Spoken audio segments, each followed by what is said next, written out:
So when I do get a compliment from a French girl, I'm like, that is the coolest thing that's ever happened to me. In the US, we're just out here hugging everybody. We're just like smushing bodies left and right. To me, it's like the perfect magic of Paris. Like it's a slower pace than everything I've experienced in the US, but it's still so alive and like éclatant, like just like sparkling.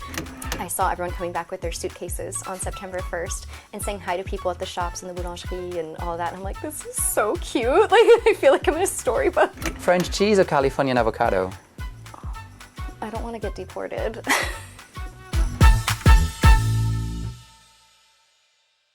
Well, hello, Dominique. Hello, thanks for having me. Thank you for coming today. I mean, you walked thousands of miles to go to this place, didn't you? I'm actually your neighbor. Yeah, that was very convenient. I know, it's perfect. Love this neighborhood. Well, and it seems like we're two podcasters, or I don't know, we should call. Yours has an interesting name. It makes me think of that meme where we see the dogs are on flames, you know, it's like, this is fine. That was exactly the inspiration. Thank you for noticing that. Okay, so what's the origin story for that name/podcast? Okay, yeah, so I do have a podcast that is called This Is Fine, and it's I guess a playful, tongue-in-cheek approach to looking at how life is fun and beautiful, but also very chaotic. And if we can't laugh through the chaos, then we're drowning. So it's a fun way to, I guess, piece through the chaotic parts of life so we can find the joy. Okay. Well, just in case, a bit early, need to talk, but the podcast is on Spotify or something? Yeah, it's on every streaming platform, Spotify, okay. Apple, Amazon Music, YouTube. But as we're in France, I think it's on point to speak about France and mostly Paris because you also live in Paris. And I think I've seen in some of your episodes, you talk about that often, that Paris, well, surprisingly felt healthier than expected. Yes, and it's funny because the podcast brought me to Paris. I don't know if I ever told you this, but an interview in my podcast with two girls who lived here ended up with me moving here. Nice. And becoming healthier. So the podcast literally did bring me to this country. And it did change everything for me in terms of my lifestyle and the way I take care of myself and health. And I know we've talked off camera about, articles I've written about this, where the lifestyle in France, even though I was so focused on and dedicated to health, wellness, fitness in the US, it is easier to be healthy here. I don't know if that's something that you've noticed when you've talked to Americans or expats. Yeah, I would say I've noticed this mostly, well, for me, for example, that would be with the food. It's easier to have access to high quality food. The lifestyle, the work-life balance that's is huge easier. Part. Well, it's not really something actually we talk about in France. It's kind of the by default mode, which is something you have to chase for in the US. Right. As far as I understand it. Yes, I can confirm. Yeah. Which part of the US are you from? I'm from Southern California. Oh, okay. Yeah, well, I suppose your accent maybe gives away. But does it? I don't know. I don't know. Yeah. Can you tell? I'm terrible. I try to ask sometimes, and no one can usually tell where I'm from. But that's good. It means it's neutral. Very neutral. I'm a very neutral person, I guess. But yeah, it's true. In the US, I was a fitness and health editor, but it was also a huge part of my life. And it sort of felt like being healthy was its own full-time job on top of whatever job you're working. And going to the gym, following a certain diet, like it just really did feel like this extra effort. And I didn't notice until I had been here for a few months that it is much more integrated. And like you were saying, like the decentralization of your work life. It's not to say that people don't work hard, but it's just much less of a focus point, like a center point. And I think that, I want to say obviously, like it lowers the stress level significantly. The quality of life for me has been better because the pace is slower.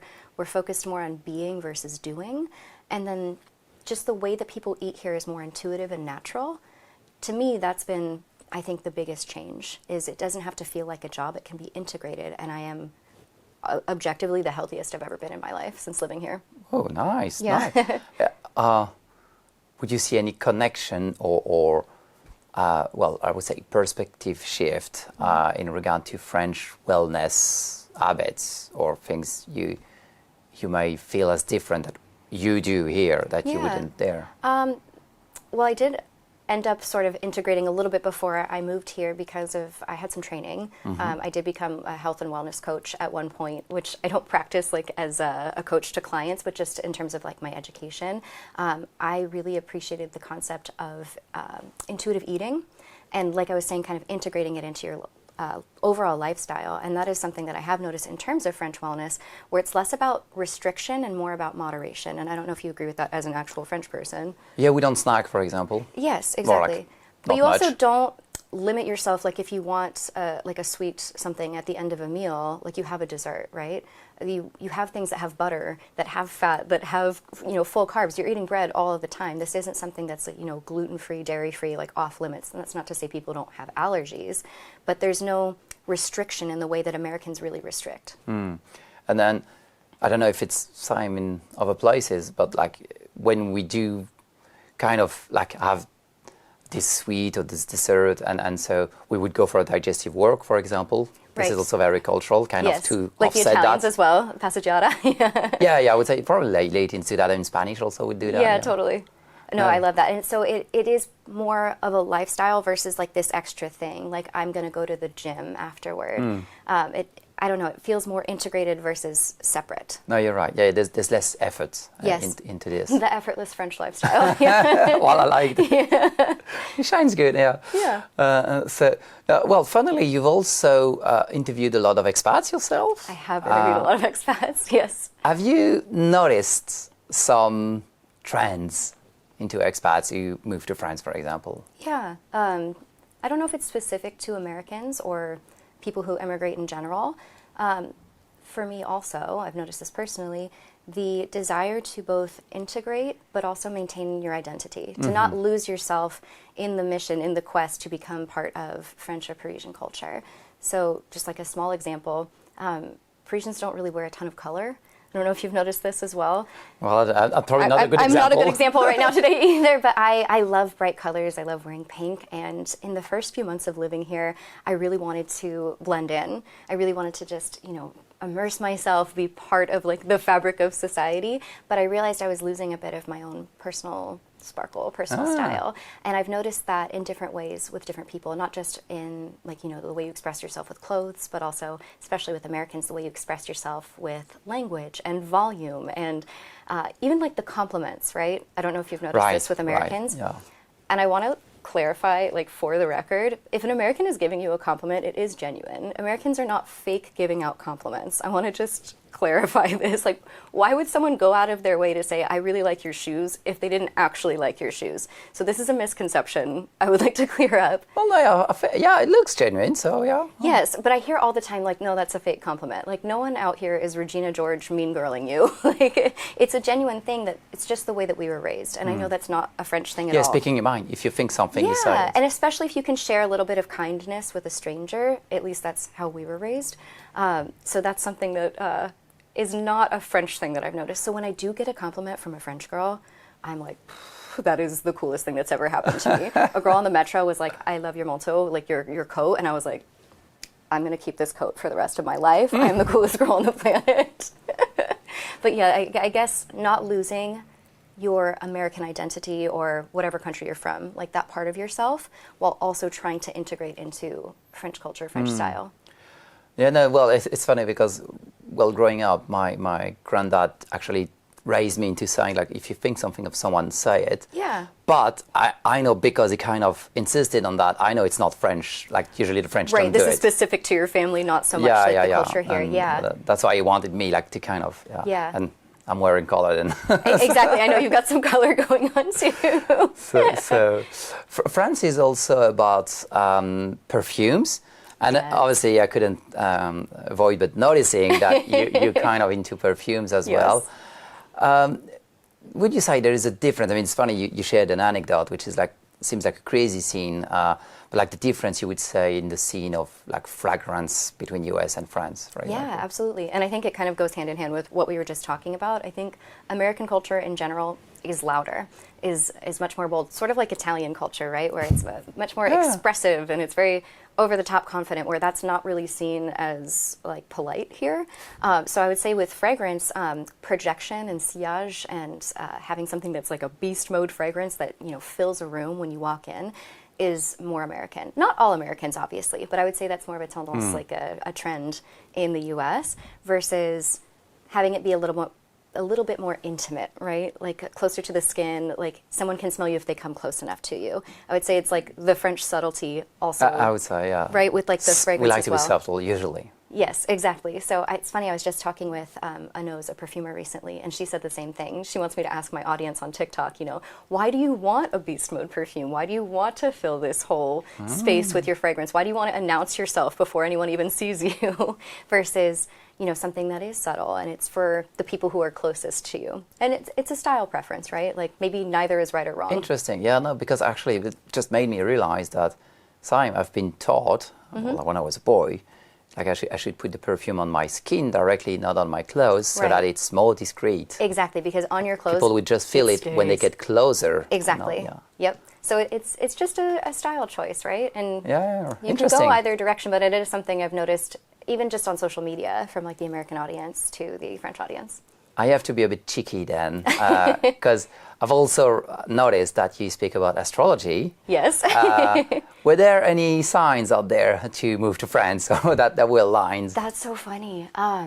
I didn't specifically like look at the chart or anything, but I did, and it's funny that we bring it up now because last night I was on the phone with my astrologer, my mentor. She's like my second mom. She's who taught me. She's a master oracular astrologer, and I called her the night after, or the morning after rather, of that podcast that I recorded, where these girls were like, "You should move to Paris. Like, we're going to help you move here." Okay. And I'm like, that's crazy. These are total strangers. I had interviewed them for my show because. But you didn't tell them. No. Or you did. I was like, okay, I'll think about it. That was that night. The next morning, I call my astrologer, Shannon, and I said, hey, what if I moved to Paris? Because I wanted to get her take, with the stars and the spirits and all those things. Like, am I like cosmically aligned? Like, is this a good thing? And without hesitation, she said, Dominique, I haven't even looked at the charts yet. You have to go. If you don't go now, you're never going to go, and you'll always regret it. And that was it for me. That was kind of solid sign then. Yeah, that was my like sign from the universe. And then I called my biological mom, like my actual mother, and she was in tears, like so happy. Well, okay, happy. Yeah, happy tears. I think everyone around me knew that I was going to move here before I did. It was somewhere in the back of my mind, but I had visited here so many times. How long have you been here now? Just over 2 years. Okay, that's good. Well, yeah. Yeah, You survived so far? I've survived so far, solid ground. I'm very, very happy. And because you like to do things a bit, not like the others, apparently. You're also a dog owner in France, but in Paris, so in a city. Yes. So yeah, this one really made me laugh because usually dog owners in cities or big cities, they kind of have like small dogs, but right. no, not you. You went for... I have a dog who's almost my whole size. I do have a quite large golden retriever named Stella, the love of my life, and she is thriving in Paris. We, came from a beach town, and, I got here, and the first day we were in Paris, a waiter was giving her Comté under the table. So she's like, I love this place. Absolutely loves it here. Has it been then? I mean, is it difficult? Does it help? Does it... I would say I've had an easier time than most people because I have a garden at my okay. apartment. Oh, great. Yes. So I got really, really lucky with the apartment that I found where I have a green space. She has access to an outdoor area with grass every single day. That's amazing. So that is a very rare, like, Emily in Paris status, like a lucky circumstance. But for the most part, I would say it's wonderful. It's actually been a really nice icebreaker. In terms of meeting other people, she has introduced me to new friends, to dates, to work opportunities. Like, it's such a nice access point. I think that dogs in general soften Parisians a little bit, dogs and babies, but like especially dogs. And so anytime we go out, there are hordes of people just wanting to take her picture, pet her. And so now when we go out and people aren't petting her, she's like, what's happening? Like, I don't get it. Why is no one touching me? Why don't I get the attention? Yeah, exactly. No, literally, if I could share an anecdote, I had her on the metro with me once. And we were going home from shopping, and this mother and daughter walk into the metro, and they're freaking out. They're like, oh my gosh, we have the same dog. They're petting her. Long story short, it turns out that the mom is a nose. She's a perfumer. And the daughter is working with the perfume brand. And I'm like, no way, that's so crazy. And I'm thinking, we're going to connect. I work in perfume. But all of a sudden, it's my stop, and I have to get off. And I'm like, okay, bye. Have a nice life. 2 months later, I'm walking Stella again. We're at Printemps, and I run into the daughter. Again. Totally out of the blue, yes.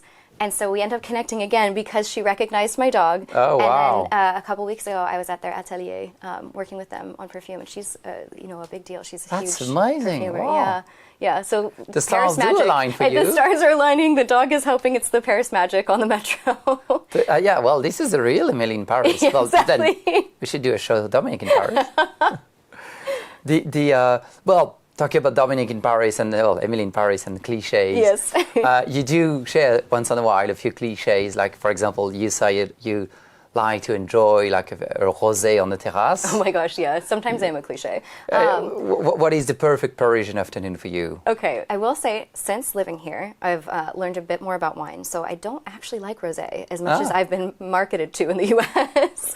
I would say a pet nat, like a red pétillant naturel, or let's see, an orange wine, which I feel like is very Paris right now, or a puy puissé, but definitely Burgundy, yeah. Yeah, like something nice like that on a terrace. This one I could not pronounce, so you're better than me. Really? Yeah.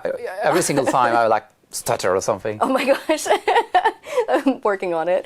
But yeah, one of those on a terrace, just with friends, especially if there's a little bit of sun. I feel like the city is alive when there's sun and a terrace. It's gorgeous. It's the most perfect, like, exquisite moment, and that's when I just seeing people, like, Yeah. I don't know, sometimes it's just the smell of coffee in Persian coffee, and seeing the Literally, people. or the boulangerie. It's like, both quiet and busy at the same time. in a way. exactly. And that to me is like the perfect magic of Paris. Like, it's a slower pace than everything I've experienced in the US, but it's still so alive and like éclatante, like just like sparkling. Is there something stereotypical, I don't know if I pronounced that right, Yeah, it's perfect. that you've experienced, in France that you'd like to share? Oh my And gosh. it's okay if it's a bit, Oh, funny. That's a good one. If not, we can. Yeah, I don't know. I feel like I've experienced almost the opposite of the stereotypes, which is so funny because, again, like, I don't want to come off as an Emily in Paris, but I think the stereotype is that, Parisians hate Americans and they're so rude toward Americans. And I have experienced virtually nothing but the kindest people. And I don't know if that is like the dog effect or people just randomly being nice to me, but I have just met some of the most genuine and kind people in this city. And I don't want to sound like too corny, but like, it's just been completely the opposite of the mean French people stereotype. I think, well, the French really love Americans. I mean, it is a bit controversial what I'm going to say, but we were talking about this. Yeah. Like, I know that, for example, most people, like, well, for example, the French man, the ultimate fantasy would be like an American girl and vice versa. And so Yeah. I really think, I mean, it's not just about dating, but Sure. just yeah, to say that there's we a do love like, affair between the yeah. two countries, which is also interesting because à la fois, like, we think that everyone hates us. It's No, such an interesting thing. Like, I try to really hide my accent as much as possible and just, speak the best French I possibly can and try to not let people know where I'm from. I think we like it. You can keep it. Okay, I'm like, so, I don't know. It's maybe ingrained in us that they won't like us, and you gotta, blend in. The thing that the French may not like about the US, we were talking about this earlier as well, is basically it's capitalism. Yeah, I mean, which I not get, necessarily, yeah. but it's Honestly, not the people. a lot of us therefore, also don't like it. Yeah. So yes, yeah. Yeah, But it's we're on the nothing to same do with the page. people. Exactly. Yeah, the difference between governments and people, I think, in general, globally, more of us are becoming aware that, hey, we don't hate this whole population. We're not super down with what their government's doing. That doesn't mean these individual people are bad. Exactly. Yeah. Well, so a couple of years ago, but you did it. Yeah. You moved to France. I did. So for anyone listening, if Yeah. you had any advice to share with them, well, actually, what advice would you share to those wanting to move to France or like fantasizing about that? Don't wait until you're ready. I feel like that's kind of like universal advice for like these big steps in life. But if you try to wait until all your ducks are in a row, you're never going to do it. And I jumped off a cliff, so to speak, because some people pushed me and told me, we'll have some help ready for you when you're there. But they told me to just take one step. Just make that one appointment at the visa office, and if you want to cancel, you can cancel. Just book that flight, but get the insurance on it, so if you want to cancel it, you can always step back. So taking those like steps in baby that steps. way, yeah. And this might be an unpopular opinion, but I think you should learn French. I think you're going to have a much easier time. Eventually, it's going to make life easier. Yeah, Because some expats like to live in like in expat their bubble. enclaves. Yeah. I mean, the good thing is France is not ever really mandatory. Well, a very, very bit of minimum level of French, but you can pretty much get by without speaking For sure. much French. You can definitely get by. But like you were saying, for socializing and stuff like this, it's more like yeah. I would strongly recommend. The good news is there's no such thing as the French level requirement for visas. No, not at all. So you can also learn at your own pace. Yep. But yes. But yeah, I would say I have friends who moved here not knowing any French. They're doing fine. But I think that the world has opened up to me more through language. And we like it. Yes. When people are trying. Exactly. And just to make so many things in life easier, and not just easier, but more enriching. And the level of connection you can have to a people and a culture through learning French has just been, it's just so profound. As you speak about learning French, doesn't have to be something you said, but could also be like a cultural faux pas. Okay. But any funny, like cultural misunderstanding or Oh, sure. issues with saying stuff you thought meant something different. Oh my gosh, literally so many. One of the like random ones, it's not that crazy, but I in English all the time I say I'm so grateful, and every time I say je suis reconnaissante, everyone's like, we don't really say that. Like that's not really a French thing, and I'm like, is it because you're not grateful? Like French people not grateful? And it's like the same thing with like giving hugs, right? Versus la bise and like a hug. Now I have realized like hugs are very intimate. Exactly. Which is crazy because that's like, why you're like, why are you touching me with your whole body? Like that's what you would do with your partner. Yeah, exactly. And in the U.S., we're just out here hugging everybody. We're just like smushing bodies left and That's right. actually, la bise sounds a bit too intimate maybe for you. Right. So when you think about it, like the Americans are like, you guys are kissing, but you're not. It's literally like an air kiss. Like, are you even like doing things with your lips? Like, I don't even know. It's just like sort of like moving your head left to right. Yeah, I don't think I've ever. Yeah, lips don't really touch. You're not really the doing cheeks. anything. Yeah, unless it's like literally your partner. No one's kissing you on the cheek. Yeah, physically. no, wouldn't be on the cheek. Right. But I will say, I didn't realize that there are different sides based on what region of France you're from. A number like 2 or 3 times. Exactly. Yeah. So in Paris, right, it's like you go this way and then this way, and it's two. But if you're from Strasbourg, I didn't know this, you go the opposite way. So I was like weaving with some dude trying to be like, oh, no, which way? Yeah. Becomes dangerous. Exactly. And you're in the danger zone. I think it's like Strasbourg and like parts of the south, right, where you start on l'autre côté. Yeah. Yeah. So that was an interesting one. But yeah, lots of little faux pas with language. When I first got here, meeting someone and going like this to shake a hand outside of a professional context, they were like, what are you doing with your hand? Like, so yeah. Well, professionally, we would do that. Professionally, sure. But yeah, in the street, like meeting a new girlfriend, I'm like, a little bizarre. So yeah, those little things that you adjust to are pretty funny. That's fun. No, that's great. Yeah. And well, sticking with this cultural stuff, vice versa, are there any sentences or actual cultural stuff that you love doing now or saying? Oh, one of the first things that popped in my head are just like 2 times of the year that we don't have in the U.S. The Fête des Rois, Galette des Rois, like at the beginning of the year, I think is so cute, and like we don't have that in the U.S. and it's just really? No, not at all. Because I thought it was something like a Christian celebration or something. No, yeah, like there are much more. There are many more like Catholic, Christian kind of holiday things here that we don't have in the U.S. Like that whole week off in August with the Assumption Day. Can you share that with the audience? What this Galette des Rois is? Okay, so Galette des Rois is the beginning of the year, January, where there is like a little fève, like a figurine in a cake, and whoever gets the fève gets to wear like the crown. I actually don't know like the origin of this. It's supposed to be like something for Jesus. I think it's the Rois Mages, like the I don't know you'd call those guys, but the guys who delivered Jesus. Like the 3 wise men. Yeah, the 3 wise men. Okay, yeah. Apparently it's to celebrate their upcoming or something. Yeah. The people who taught me catechism are so mad right now. I don't know any of this. So I don't know, it's just like now kind of like a secular thing, but it's just like part of the culture, and it's cool because nice. it's something that we didn't have at home. And then and the kids would fight to actually get the crown. To get the crown, oh, yeah. So I learned about that my first January here at a Raclette night, which is another thing that I love. Raclette, if you haven't had it in the U.S., big fan. Oh, yeah. Big fan of Raclette season. And it's super healthy. It's super good for you. Yeah. But honestly, I've been eating a lot of cheese and like somehow still like feeling very healthy. Yeah.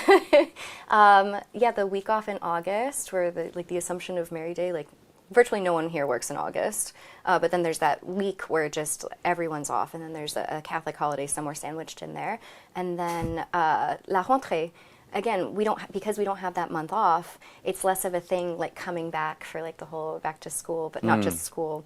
And I remember the first time I saw everyone coming back with their suitcases on September 1st and saying hi to people at the shops and the boulangerie and all that. And I'm like, this is so cute. Like, I feel like I'm in a storybook.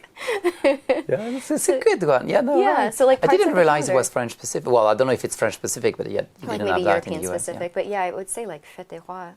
Nice. Yeah. Yeah, I don't even know to translate that. Yeah, like Feast of Kings. I don't know. Feast, I like the feast. Yeah, I guess.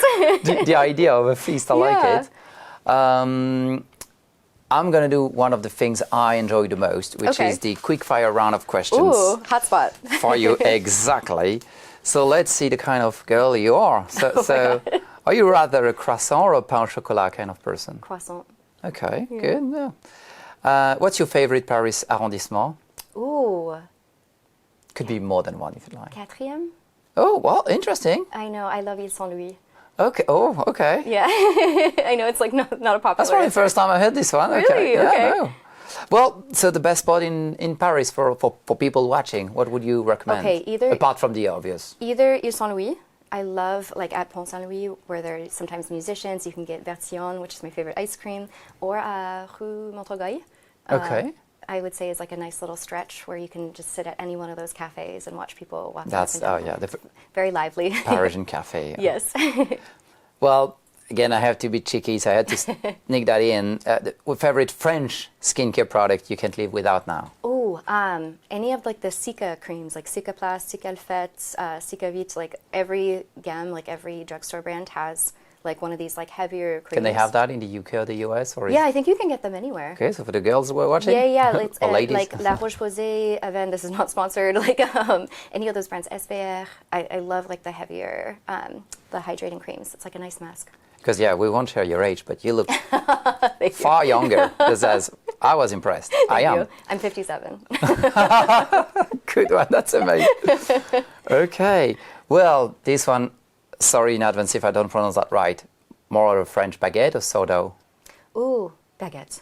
Okay. I know, How it's would just you funny. pronounce? Sourdough? You had it. You got it. It's perfect. Okay. French cheese or Californian avocado? I don't want to get deported. This one is okay. You have a wild card. Okay, between raclette and guacamole, that's a really tough one for me. Oh, I think avocado. Let's go. Yeah. Don't tell my immigration attorney. Sans elfier, though. Yeah, yeah. Just, I'm going to say they're even. It's a tie. And well, maybe I'll give you a chance to make it up. Okay. So, kiss on cheeks or eggs now? Okay, la bise. Yeah, Okay. definitely la bise. Okay, so you see, we're on Becoming a more very French, good note. little by little. Definitely. Oh, the French would be pleased. Thank That's you. for sure. Thank you. Before I leave you, well, you're also on social medias, on a lot of platforms out there. So, anyone's watching, how can they get in touch with you? Oh yeah, I'm all over those réseaux. It's Domi, D-O-M-M-Y, Michelle, on TikTok, Instagram, YouTube, Substack. I'm very everywhere. internet available. Okay, so they can follow your adventures as well. Yes. And your the podcast you yes, mentioned. Yeah. the podcast, This Is Fine. Yeah. Brilliant. Dominique, thank you so much for doing this. Thank you, Fab. Well, let's hope we'll meet again soon then. Yes, à très bientôt. À bientôt.